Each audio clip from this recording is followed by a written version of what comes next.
अस्सलाम वालेकुम everyone, Haris Hanif here from TSA. किसी भी काम को करने के लिए एक बहुत इंपॉर्टेंट चीज़ होती है और वो होता है आपका attitude, mindset. Attitude is your mindset. अच्छा, जो मैं ये वीडियो बना रहा हूँ this is for the students, क्योंकि ये सितंबर में एग्ज़ाम्स हैं बोथ एसीसीए और सीए के। तो कुछ बच्चों का एटीट्यूड कुछ बच्चों के एटीट्यूड से डिफरेंट होता है। मेरी अपनी एक ऑब्जर्वेशन है कई अरसे से कि जिन बच्चों के नंबर 70s 80s में आते हैं या बहुत अच्छे नंबर से जो पास होते हैं, उनके एटीट्यूड में शुरू से ही फ़र्क होता है। और वो क्या चीज़ होती है? नंबर 1, किसी भी पेपर का सब्जेक्ट का अगर वो पास रेट कम है, तो वो उसको देखते हैं, एनालाइज़ करते हैं कि यार इस सब्जेक्ट का पास रेट कम है। लेकिन उन बच्चों में एक चीज़ जो मैंने कॉमन लिखी है ऑन एवरेज, फॉर एग्ज़ाम्पल अगर मैं 20 बच्चों को काउंट करूँ, तो on average more than 15-17 students का जो एक कॉमन रवैया एटीट्यूड ये रहता है, वो कभी ये नहीं बोलते कि क्या ये पेपर मुझसे पास हो जाएगा, क्या ये पेपर मुझसे फेल तो नहीं हो जाएगा? अपने ऊपर सेल्फ डाउट नहीं करते। पहली एक क्वालिटी जो ये है कि अपने ऊपर आपने सेल्फ डाउट नहीं करना है। चाहे आप किसी भी स्ट्रीम के पेपर दे रहे हो, intermediate, A levels, ACCA, CA, कोई भी इंजीनियरिंग, डॉक्टर, कुछ भी। आपने नंबर 1 अपने ऊपर सेल्फ डाउट आपने नहीं करना है, ठीक है? जो सेल्फ डाउट होगा वो आपको वैसे ही half you are killed when you cast doubt on yourself, ठीक है? लेकिन इसका मतलब ये भी नहीं कि आप बहुत ज़्यादा ओवर ऑप्टिमिस्ट होके सोचें, नहीं मैं तो सब कर लूँगा, मैं नहीं, नहीं ऐसा नहीं। तो अब सिस्टम क्या, देखिए उनका एटीट्यूड या रवैये में क्या चीज़ होती है, वो शुरू दिन से ये नहीं कहते कि क्या ये पेपर मुश्किल है, हमसे पास होगा, नहीं होगा एंड ऑल दैट स्टफ।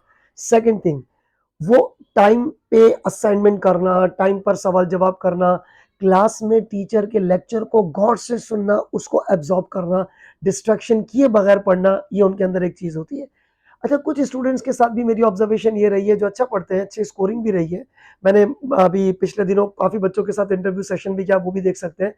तो उनमें की चीज़ है, अगर कोई बच्चा एब्सेंट होता है, तो वो ये नहीं कहते कि सर मेरी 10 दिन की छुट्टी हो गई है, वो सिर्फ़ एक सवाल ये करते हैं, सर क्या ये पॉसिबल है कि मैं इतने 10 दिनों में ये पिछले 5 दिनों का काम कवर कर सकूँ?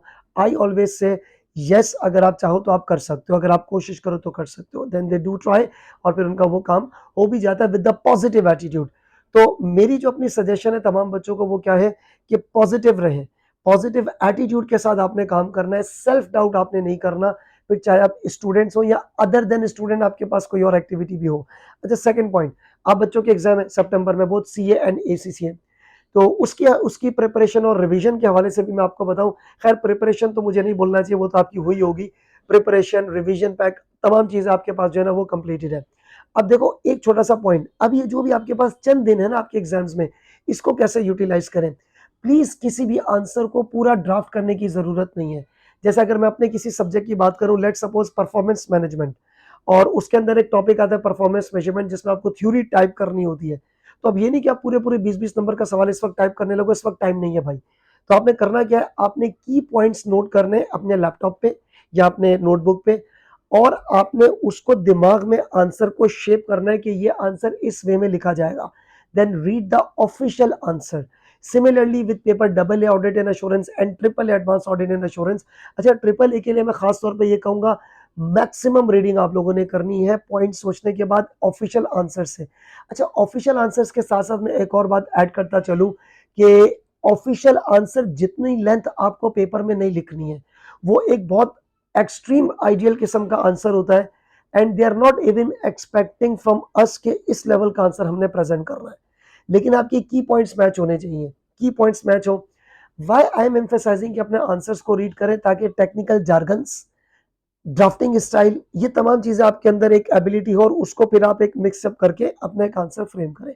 सेकंड पॉइंट, अगर आप थ्योरेटिकल पेपर की अलावा मैं बात करूं कैलकुलेशन में, लाइक पेपर टीएक्स है, पीएम है, आपके पास एफआर है, एफएम है, कोई भी जो आपके पास कैलकुलेटिव एरिया है, तो उसमें आपने क्या करना है, उसमें आपने जैसे कैलकुलेटर उठाया, आपने देखा भाई मेरा ये आंसर होना चाहिए, अच्छा इस तरह बस रफली उसको देखें, and then see the solution and check it out कि क्या आपकी लॉजिक सही हो रही है या नहीं।